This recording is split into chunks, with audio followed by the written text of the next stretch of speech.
Aqui então a gente vai ter o nosso segundo mecanismo, que é a precipitação de uma segunda fase. Então, se a gente continuar adicionando elementos de liga, a gente vai chegar a um momento que a gente atinge o limite de solubilidade do nosso material.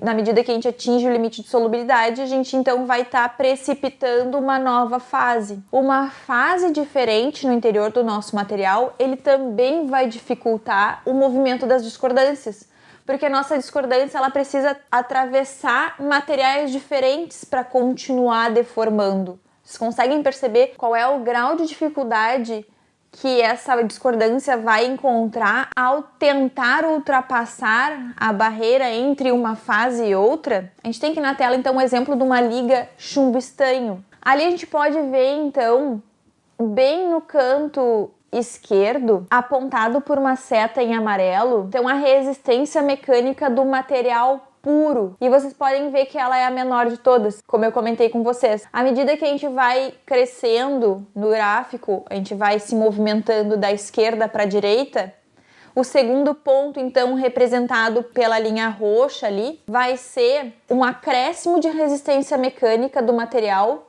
devido à solução sólida. Então, a gente tem átomos de elemento de liga no interior do nosso material, dispersos na nossa matriz de base. Nesse caso ali, então, a gente vai ter átomos de estanho na nossa matriz de chumbo. São átomos dispersos na nossa matriz que vão dificultar, então, esse movimento de discordâncias. Se a gente seguir mais adiante, a gente tem ali representado pela linha vermelha ainda um acréscimo maior de resistência mecânica do metal devido à precipitação da segunda fase beta. Então, o que eu falei para vocês, né? Se a gente continuar adicionando elementos de liga, a gente vai ultrapassar o limite de solubilidade e a gente vai estar, então, precipitando uma segunda fase. E essa segunda fase, ela vai aumentar ainda mais a resistência mecânica do nosso material. Culminando com o topo ali do máximo de resistência mecânica que a gente chega nesse caso, que se dá devido então à formação do eutético. Esse aumento da resistência mecânica devido à formação do eutético, que a gente pode recapitular lá do diagrama de fases. Quando a gente tem o ponto eutético, a gente tem uma transformação de um líquido em dois sólidos, e quando a gente tem essa transformação, esses dois sólidos, na verdade, eles se formam em lamelas. Ou seja, a gente tem fases intercaladas de um material, de um sólido e outro, de duas fases diferentes. Então isso faz com que a gente tenha uma resistência mecânica bastante elevada. Chegamos então ao nosso terceiro mecanismo de aumento de resistência mecânica, que nada mais é do que o contorno de grão. Então vamos entender por que o contorno de grão é importante no travamento do movimento de discordâncias. Como vocês podem ver na imagem, a gente tem um plano de deslizamento que separa aqui a região onde a gente tem um plano a mais de átomos, da região abaixo que está distorcida por não ter esse plano de átomos. E se a gente for ver aqui, após o contorno de grão, a gente tem o grão adjacente. Esse grão adjacente, ele não necessariamente vai ter a mesma orientação do grão anterior. Então, para a gente conseguir movimentar essa discordância daqui e fazer com que ela faça essa curva para continuar deformando no grão seguinte, é muito difícil, tá? Então, a gente precisa fornecer uma quantidade de energia adicional para que isso continue acontecendo. E isso ocorre ao longo de todo o nosso material, porque o nosso material ele é composto por diversos grãos. Então por isso que a gente comenta, né, em relação ao refino de grão, porque de acordo com o tamanho de grão, a gente vai ter mais barreiras ou menos. Além disso, as impurezas, ou seja, a solução sólida que a gente comentou anteriormente, elas tendem a segregar para o contorno de grão, que é a barreira entre um grão e outro, o que faz com que seja ainda mais difícil a gente conseguir ultrapassar essa barreira. E além disso, à medida que a gente vai adicionando elementos de liga, a gente tem o limite de solubilidade rompido, e as segundas fases, elas tendem a ocorrer ou iniciar no contorno de grão também, o que vai então associar as dificuldades de movimento de discordância, aumentando a resistência mecânica do material. Então aqui a gente tem uma micrografia que representa isso na vida real. A gente vai ter um grão e o segundo grão. A gente vê aqui, ó, a discordância se movimentando e se acumulando na região do contorno de grão, porque é muito difícil para ela então ultrapassar e continuar se deformando no grão adjacente. E outra coisa que vocês podem notar, essas manchas aqui, ó, próximas do contorno de grão, são precipitados, o que pode ser identificado como uma segunda fase, cerca do contorno de grão. E o que a gente tem aqui então? A gente tem aqui representado o que seria um desenho esquemático de 2 grãos, um com grão grande e o outro com grão pequeno. No mesmo tamanho, a gente tem menos grãos no material A do que no material B. E como a gente pode ver, um grão menor representa um número maior de barreiras para o movimento de discordância. E com esse número maior de barreiras, a gente tem um aumento da resistência mecânica.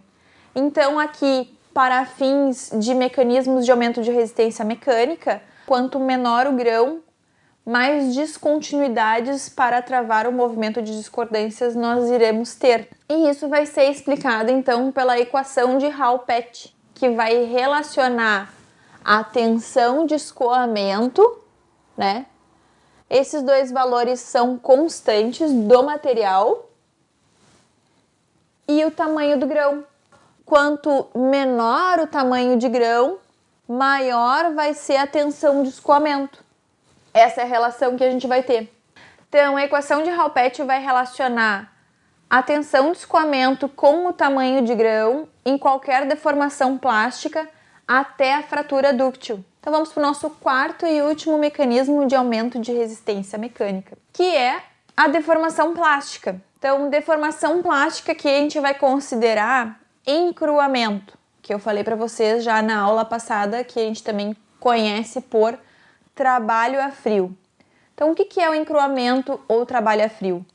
É uma deformação plástica causada no nosso material que acontece abaixo da temperatura de recristalização. Esse fenômeno, então, ele vai aumentar a resistência mecânica do material devido, então, a essa deformação a frio.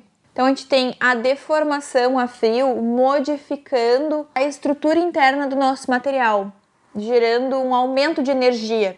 E essa modificação da estrutura interna, ela vai dificultar o deslizamento dos planos. Quanto maior o encruamento, maior vai ser a força necessária para a gente deformar esse material.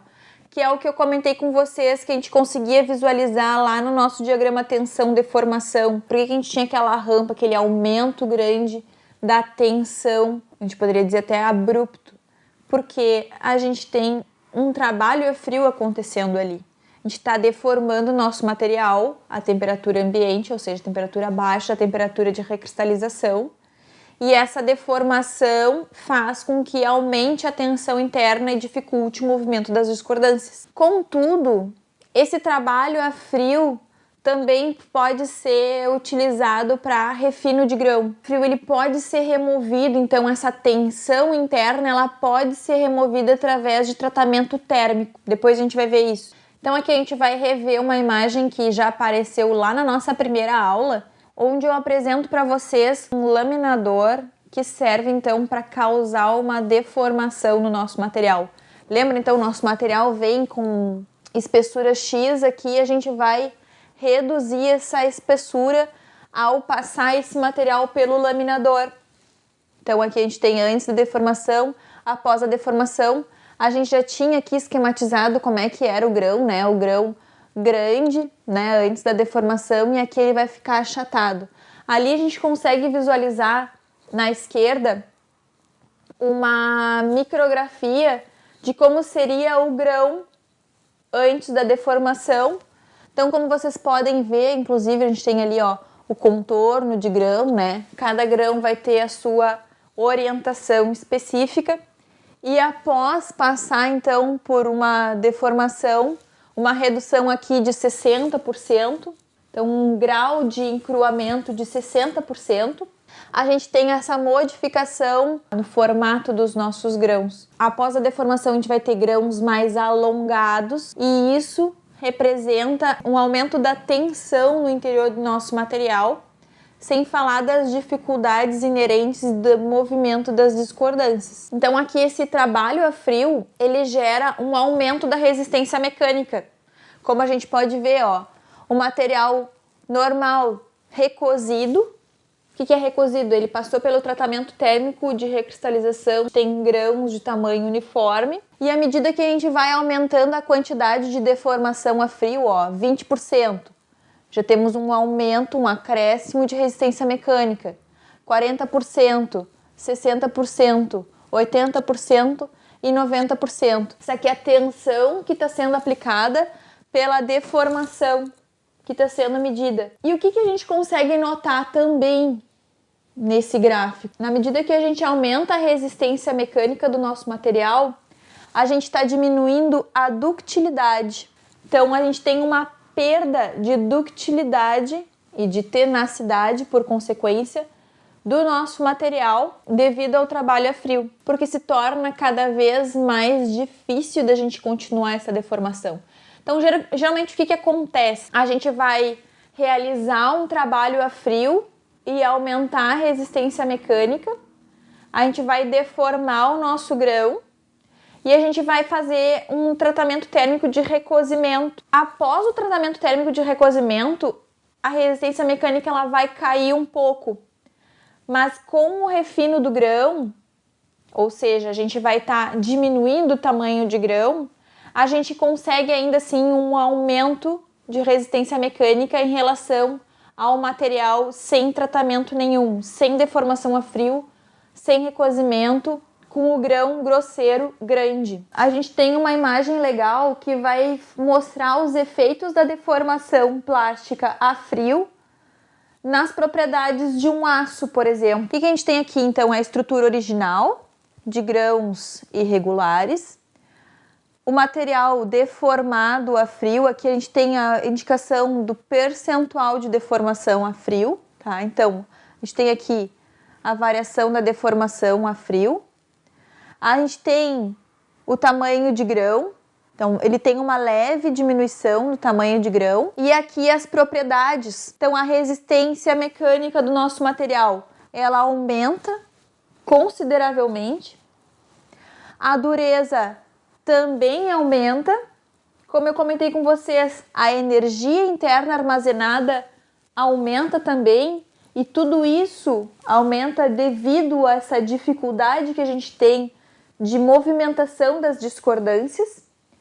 Como consequência, a ductilidade cai, tá? Então é muito difícil a gente deformar plasticamente o nosso material. A gente tem um aumento de resistência em detrimento da ductilidade. Mas nem tudo está perdido, porque a gente consegue, depois de trabalhar a frio o nosso material, realizar o refino do grão. O que seria o refino do grão? Após trabalhar a frio o nosso material e deformar o grão, a gente passa esse material por um tratamento térmico chamado recozimento, aonde a gente vai então normalizar o tamanho do grão. A gente vai reduzir essa tensão interna que foi gerada devido à deformação plástica realizada a frio. Então ele é um tratamento térmico, né, realizado em materiais que foram encruados, e ele é realizado para um ajuste da dureza ou para que a gente consiga continuar deformando a frio esse material. Então acontece bastante ali, como a gente viu no processo de laminação, por exemplo, da gente estar deformando o nosso material e a gente chegar a um nível de deformação tão grande e um aumento de resistência tão grande que a gente não consegue mais deformar com o mesmo equipamento o nosso material. Então esse material passa pelo processo de recozimento e depois segue de volta para o processo de conformação, onde ele vai continuar a ser deformado. Então, o processo de recozimento, ele contempla 3 etapas, que é a recuperação, a recristalização e o crescimento de grão.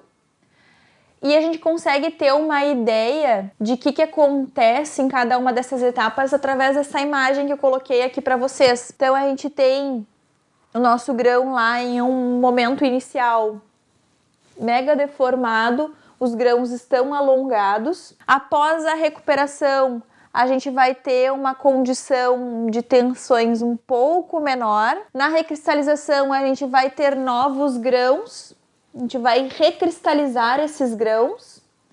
E se a gente deixar esse material no forno, a gente vai ter o crescimento de grão, que muitas vezes não é o nosso interesse, mas ele passa por essas 3 etapas. Então é importante ressaltar que o refino do grão, ele é o único mecanismo que permite um aumento de resistência mecânica e tenacidade simultaneamente, porque a gente vai aliviar as tensões geradas pela deformação a frio e ao mesmo tempo a gente diminui o tamanho de grão. Então nessa imagem aqui a gente consegue ver mais ou menos o que está acontecendo lá com a nossa microestrutura durante o processo de recozimento, dentro de cada etapa.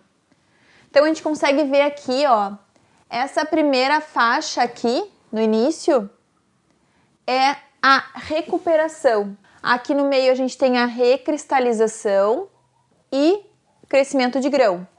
Então aqui a gente tem a temperatura de recozimento e a gente tem aqui uma avaliação, ó, do tamanho do grão.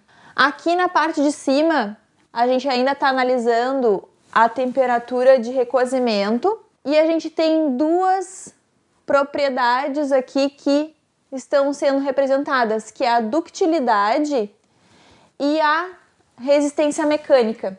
Enfim, vamos falar isso aos poucos. Iniciando então na primeira etapa do tratamento térmico, que é a recuperação.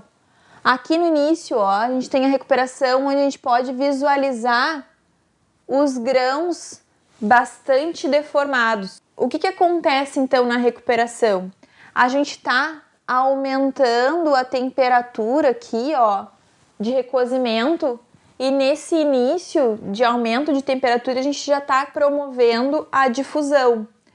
Essa difusão vai gerar um alívio das tensões internas armazenadas devido à deformação plástica a frio. Além disso, ocorre então uma diminuição no número de discordâncias e elas vão se acomodar, rearranjar no interior da estrutura do nosso material. E como a gente tem uma variação pequena ali de temperatura, a gente tem uma modificação nas propriedades mecânicas, mas é uma modificação pequena. É só a gente observar aqui no nosso gráfico, ó.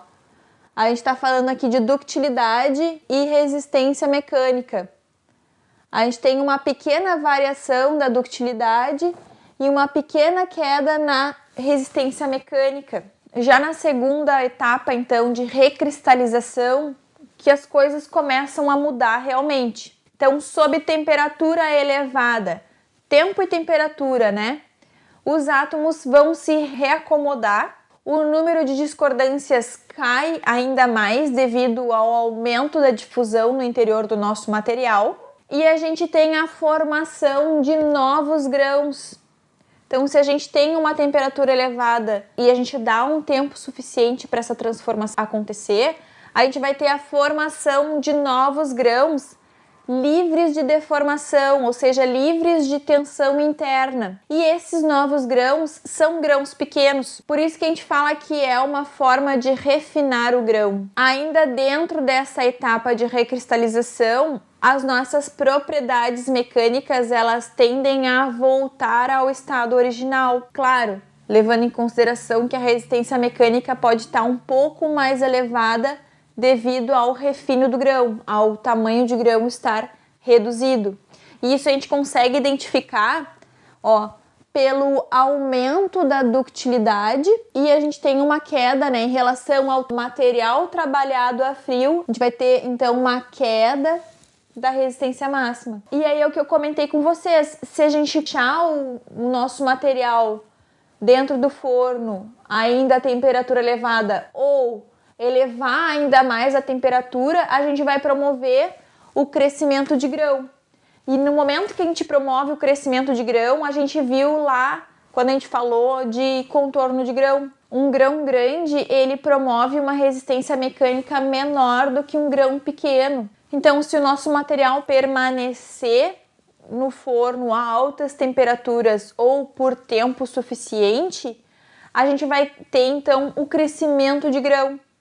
E no momento que a gente tem o crescimento de grão, a gente vai estar perdendo resistência mecânica. A resistência mecânica vai estar caindo. E, em geral, a gente pode falar que quanto maior for o tamanho de grão, menos resistente ele vai ser. O que a gente tem aqui então, pessoal? Essa imagem ela representa bem o que acontece com a nossa resistência mecânica quando a gente está fazendo um tratamento térmico de recozimento. Então aqui a gente tem as duas variáveis que vão estar influenciando esse tratamento térmico, que é temperatura ou tempo. E aqui a gente vai ter a medida da resistência do nosso material.